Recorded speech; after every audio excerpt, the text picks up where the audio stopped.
Good morning students. सो आज के lecture में हम अपना चैप्टर 5 स्टार्ट करेंगे जो कि है हीट ट्रीटमेंट। बेसिकली आपको बता देता हूँ हीट ट्रीटमेंट की ज़रूरत क्या पड़ती है। देखिए, हमने ये सीखा था कि हमें आयरन नेचर से मिलता है, फिर हमें आयरन की प्रॉपर्टी को बढ़ाना पड़ा तो हमें उसकी एलॉइंग करनी पड़ी। जैसे उसमें अंदर कार्बन मिला है तो हमें स्टील मिल गया, तो स्टील बेसिकली एलॉय है। तो एलॉय बेसिकली क्या होते हैं हमारे, जो कि हमें नेचुरल एलिमेंट के अंदर कुछ एक्स्ट्रा एलिमेंट मिलाते हैं और उनकी वजह से उनकी प्रॉपर्टी एनहेंस हो जाती है, उनकी प्रॉपर्टी बढ़ जाती है। ठीक है, तो हमने एलॉय बनाए इसलिए क्योंकि हमें प्रॉपर्टी को एनहेंस करना था।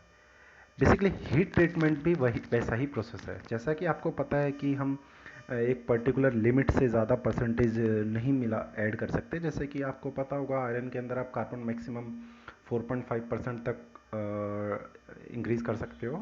जैसे ही आपने 4.5 से ज़्यादा बढ़ा दोगे, क्योंकि 4.5 तक कास्ट आयरन होता है, 4.5 से जैसे ही आप इंक्रीज़ कर दोगे आपका जो आयरन होगा वो आपके लिए यूजेबल नहीं होगा, क्योंकि बहुत ज़्यादा ब्रिटल हो जाएगा आपके लिए।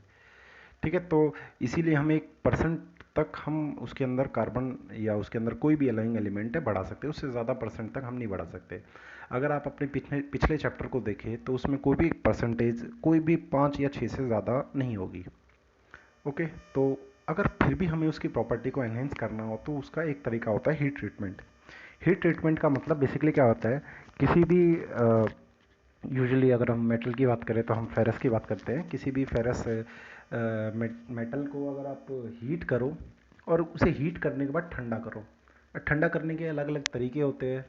जैसे उसे जिस फर्नेस में हीट कर रहे हो वहाँ ठंडा करो। जैसे कि उसे हीट करने के बाद हवा में खुले में छोड़ दो ठंडा होने के लिए। जैसे कि उसे ठंडा करो पानी में, जैसे वो गर्म था और सीधा पानी में डाल दिया, उसे ठंडा कर दिया।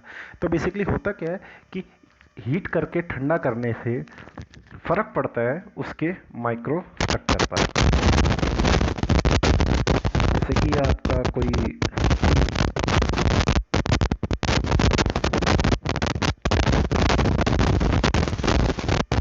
मेटल ले लेते हैं हमारा, ठीक है। अब जब हम इसे हीट करेंगे, हीट करने पर ये जो मेटल की जो ये बेसिकली ये आपके ग्रेन्स बोलते हैं, हमने चैप्टर 3 में पढ़ा होगा ग्रेन्स। ठीक है, ये जो हमारे ग्रेन्स होते हैं, ये ग्रेन्स की जो बाउंड्री है वो मेल्ट हो जाती है। और यूजुअली क्या होते हैं, ये सारे के सारे ग्रेन आपस में मिक्स हो जाते हैं, मिल जाते हैं। और मान लेते हैं हमने इसे ठंडा किया और ठंडा करने के बाद जिसके ग्रेन्स हमें ऐसे मिले। आपने देखा ज़्यादातर ग्रेन आपस में मिक्स हो गए तो आपको ग्रेन बड़े साइज़ के मिल गए, और हो सकता है ग्रेन बहुत छोटे माइनर, बहुत माइक्रो लेवल पे मिले। ये देखिए, तो ग्रेन छोटे साइज़ के भी मिल सकते हैं। तो इसकी प्रॉपर्टी और इस छोटे साइज़ वाले ग्रेन की प्रॉपर्टी डिफ़र करेगी।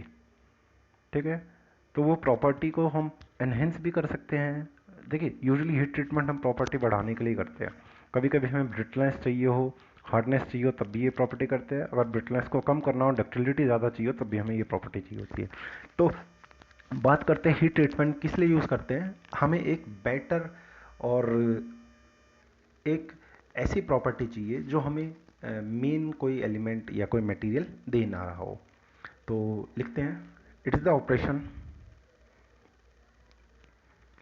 it is the operation which involve heating of metal or alloy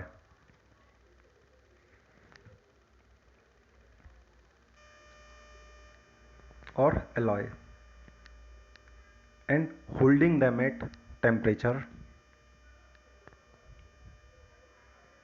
and cooled them at suitable rate.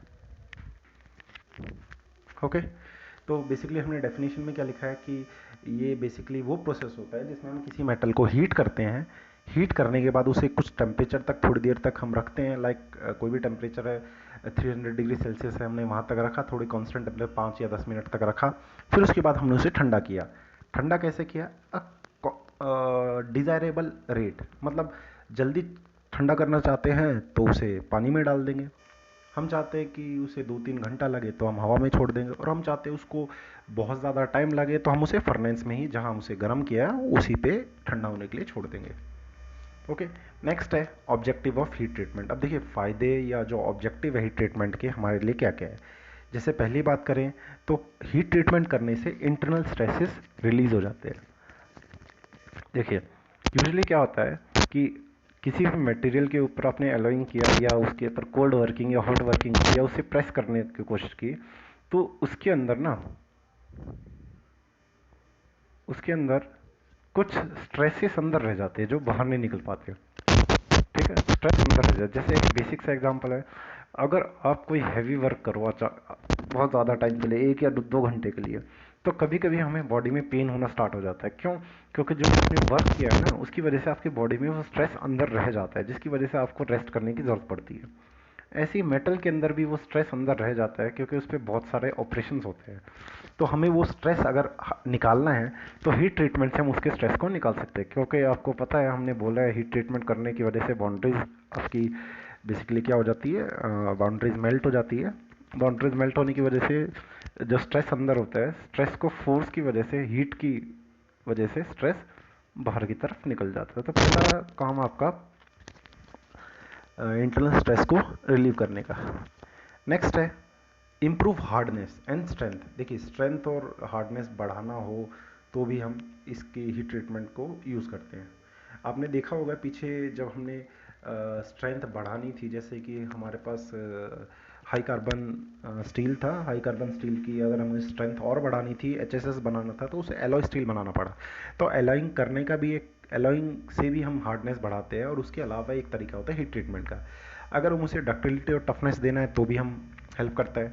Fourth point देखिए मशीनेबिलिटी। अगर आपको ऐसा कुछ करना जिससे कि मशीनिंग करना उसके लिए उस पर आसान हो तो वो भी।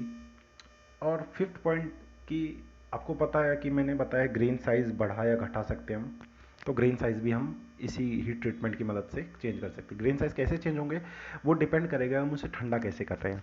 अगर आप उसे बहुत स्लो रेट पे ठंडा करो, बहुत स्लो रेट पे, बहुत धीरे धीरे ठंडा होने दो, तो उसके जो ग्रेन बनेंगे वो कोरस बनेंगे, बड़े साइज़ के ग्रेन बनेंगे। यहाँ मैं बता देता हूँ बेसिकली ग्रेन्स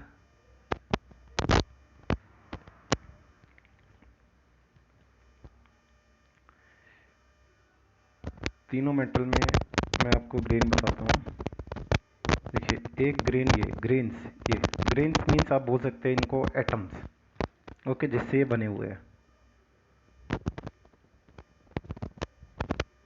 एक ग्रेन ये है, ठीक है, और एक ग्रेन ये है, ठीक है। अब आप देखिए कि तीनों में अगर डिफरेंस देखें तो यहाँ ग्रेन का साइज़ बड़ा है, यहाँ बीच वाले में यहाँ लार्ज, यहाँ मीडियम और यहाँ स्मॉल। तो इसको हम बोलते हैं, जिसमें ग्रेन साइज़ छोटा होता है उसको फाइन ग्रेन बोलते हैं। इसको बोलते हैं आपको कोरस ग्रेन, इसको कोरस ग्रेन बोलेंगे जिसका साइज़ बड़ा है। और इसको बोल देंगे medium grain, medium size grain, ठीक है। तो ये जो ग्रेन साइज है, एक ही मेटल है, देख लीजिए रेड कलर से इसलिए बनाया ताकि मैं बता सकूँ ये एक ही मेटल है, एक ही मेटल या फिर एक ही एलॉय है।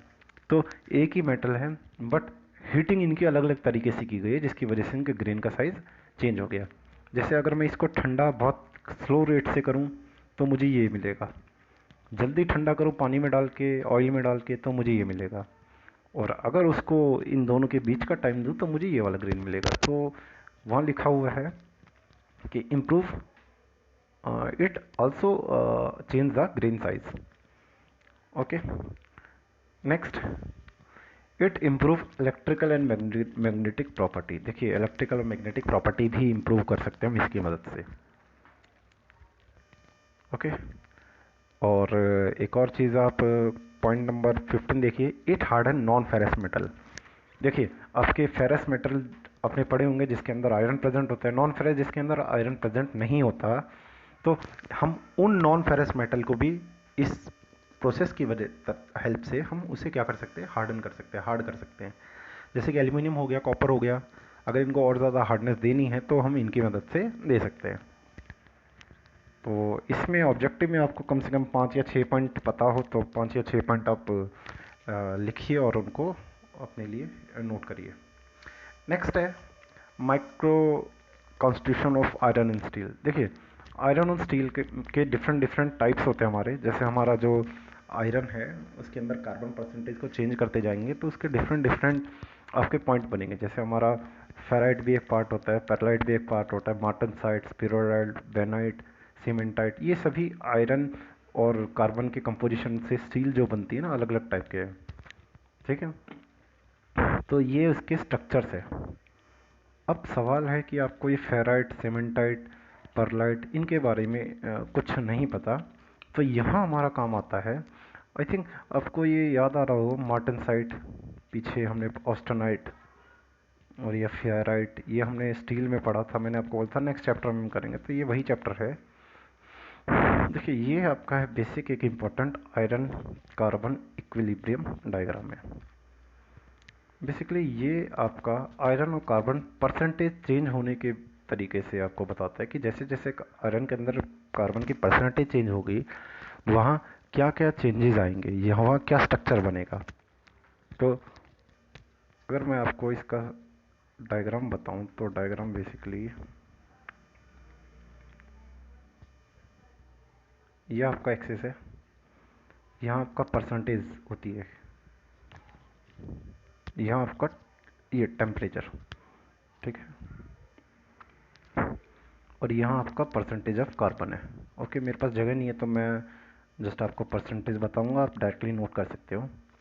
और यहाँ मैं इस लाइन को आगे बना देता हूँ ताकि मैं बता सकूँ इसके आगे हम इसे ड्रॉ, इसके आगे हम यूजुअली नहीं लेते।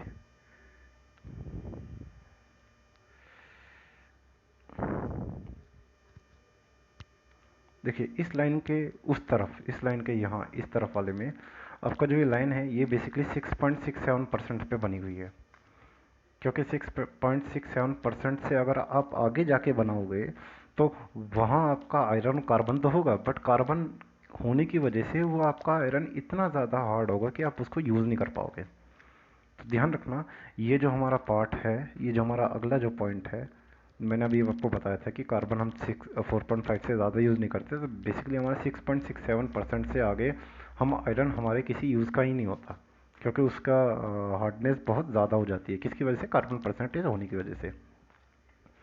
अगर हम इसके स्ट्रक्चर की बात कर, फिगर की बात करूँ तो देख लीजिए, ये इसकी फिगर है जो आपको याद रखनी है थोड़ी, ठीक है। तो यहाँ याद रखने वाला पॉइंट है इनके टेम्परेचर्स।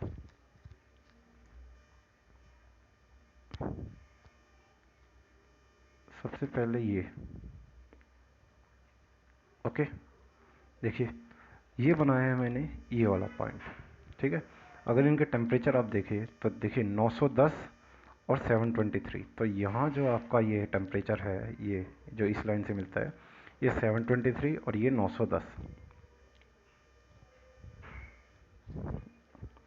ओके, ये क्लियर हुआ। यहाँ आप 910 लिखना और ये 723। अब आगे देखिए, इसके बाद हम बनाएंगे ये वाली लाइन, ये जो 910 से आपकी 723 पे आ रही है, ये, ठीक है। इस पॉइंट को जानना ज़रूरी इसलिए है क्योंकि ये ना आपका परसेंटेज बताता है जो कि 0.8% होता है। देखिए ये रहा नीचे, तो ये जो है आपका 0.8% का है।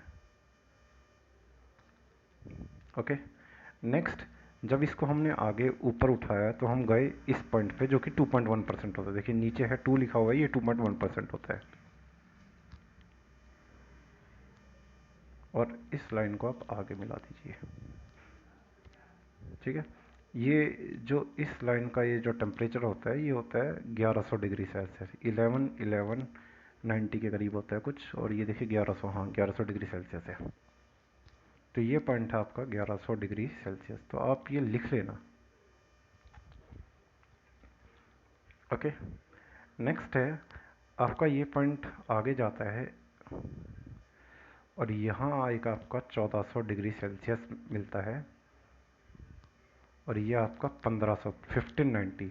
अगर आपको याद हो हमने आयरन वाला डायग्राम पढ़ा था, उसमें वो 1500 के ऊपर 1539 के ऊपर आपका वो बेसिकली क्या हो जाता था, मेल्ट हो जाता था, ठीक है, जो कि आपका लिक्विड स्टेट में होता था। तो इसका स्ट्रक्चर को देखिए,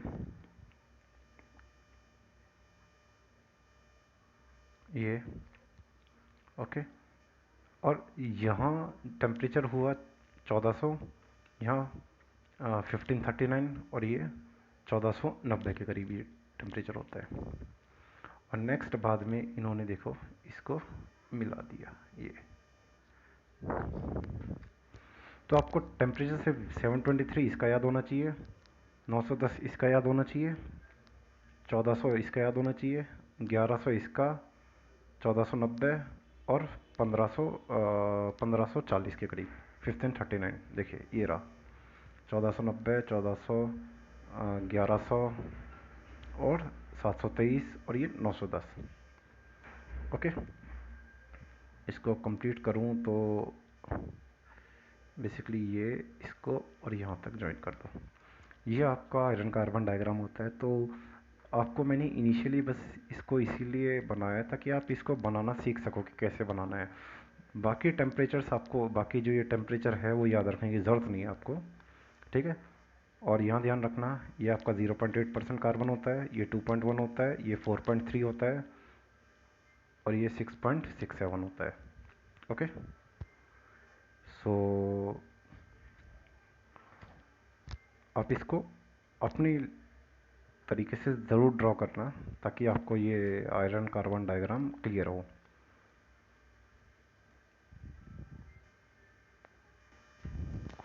सो अब आई होप आपने इसे ड्रॉ कर लिया हो। मैं एक बार इसको फिर से आपके लिए ड्रॉ कर देता हूँ। ये परसेंटेज होता है, यहाँ टेम्परेचर है, ये लाइट थी,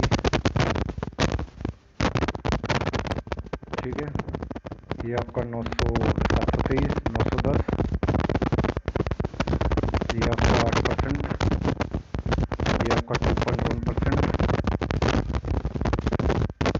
ये 0.8 और ये 2.1 और ये आपका 0.21%। ये टेम्परेचर 1100,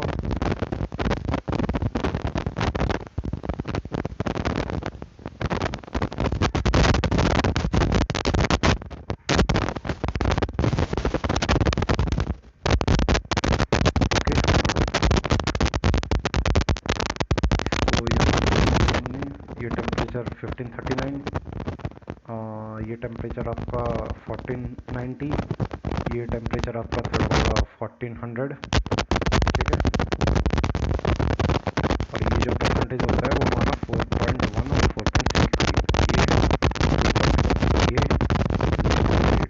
ये जो होता है, ये जो हमने बताया, यहाँ जो मैं बता रहा हूँ, ये होता है 0.008।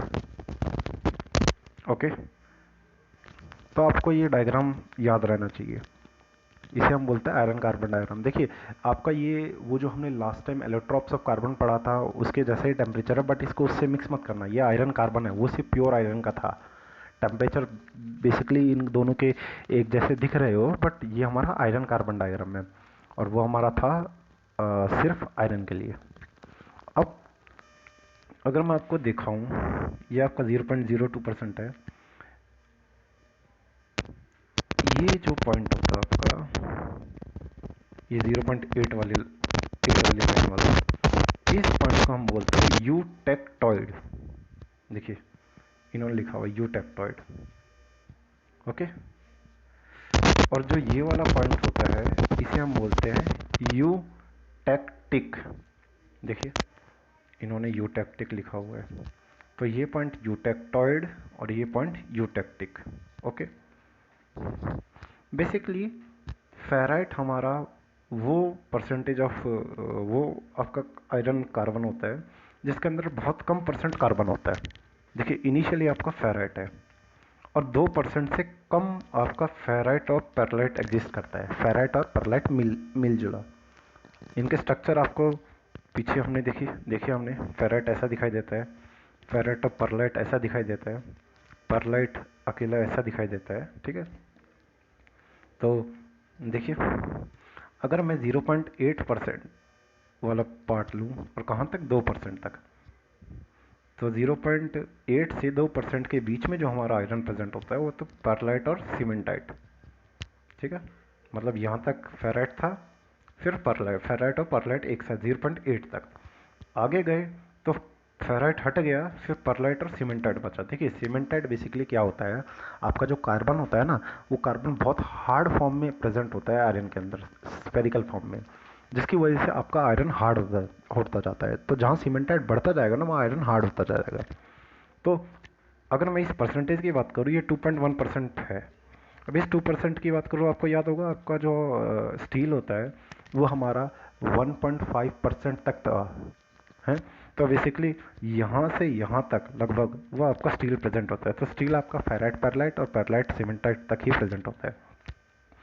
अगर हम उसके आगे बात करें, ये परसेंटेज मैंने 2.1 बताया, ये परसेंटेज मैंने आपको 4.3 बताया, 4.3 है, ठीक है। तो यहाँ तक आपका क्या प्रेजेंट होता है, आपका सीमेंटाइट, परलाइट और लीडेबोराइट। लीडेबोराइट बेसिकली वो स्ट्रक्चर होता है जो यूटेक्टिक से बनना स्टार्ट होता है, और उससे आगे आपका क्या बना हुआ है, देखिए कास्ट आयरन भी लिखा हुआ है। और जैसे 6.67 से आगे जाओगे, आपका बेसिकली ऐसा आयरन होगा जो हमारे किसी काम का नहीं होता। अब ध्यान रखना, फेराइट यहाँ है, एक है ये जो आपको ये स्ट्रक्चर दिखाई दे रही है पूरा, यहाँ से 1400 से दिखा देता हूँ। ये स्ट्रक्चर है, ये स्ट्रक्चर आपका ऑस्टेनेट का होता है, ठीक है। ये स्ट्रक्चर आपको ऑस्टेनेट का, ये आपको फेराइट का बोलते हैं ये स्ट्रक्चर को, ये जो रेड वाला है, ठीक है। तो ये ऑस्टेनाइट का हो गया, ये आपका फेराइट का हो गया, इसीलिए यहाँ फेराइट एडजस्ट करता है। और ये आपका जो डेल्टा आयरन था ना वो, और ये जो लाइन है आपको याद होगी, लिक्विडस और सॉलिडस का मतलब क्या होता था। लिक्विडस मीन्स जहाँ लिक्विड से सॉलिड में कन्वर्ट होते, तो इस टेम्परेचर के ऊपर सब लिक्विड है, जैसे इस लाइन से नीचे आओगे सॉलिड में कन्वर्ट होना स्टार्ट हो जाएगा। अब देखिए यहाँ बेसिकली ऑस्टेनाइट है, ठीक है। तो यहाँ बेसिक आप देखिए ऑस्टेनाइट स्ट्रक्चर मिलता है किस फॉर्म में, सॉलिडस और लिक्विडस, मतलब लिक्विड फॉर्म में भी। ये बेसिकली आपका लिक्विड सीमेंटाइट है, क्योंकि इस तरफ सीमेंटाइट है, तो यहाँ आपको लिक्विड और सीमेंटाइट दोनों मिक्स होके मिलते हैं।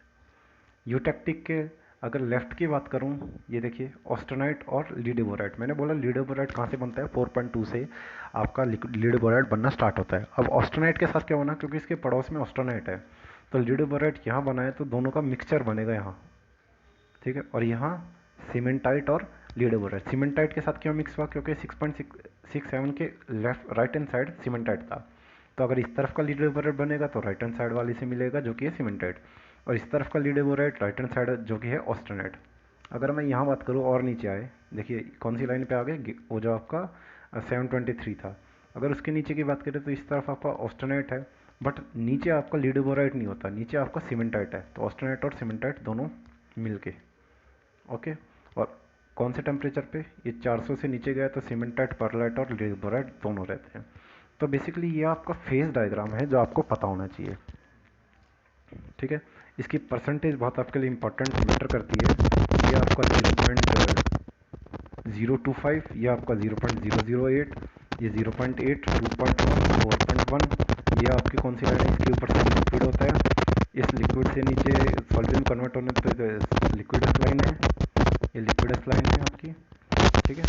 यहाँ आपका 4.1 से लीडेबोराइट बनना स्टार्ट होता है, ये आपका ऑस्टेनाइट है, या फेराइट है, फेराइट के इस तरफ आपका फेराइट और परलाइट होता है, ठीक है।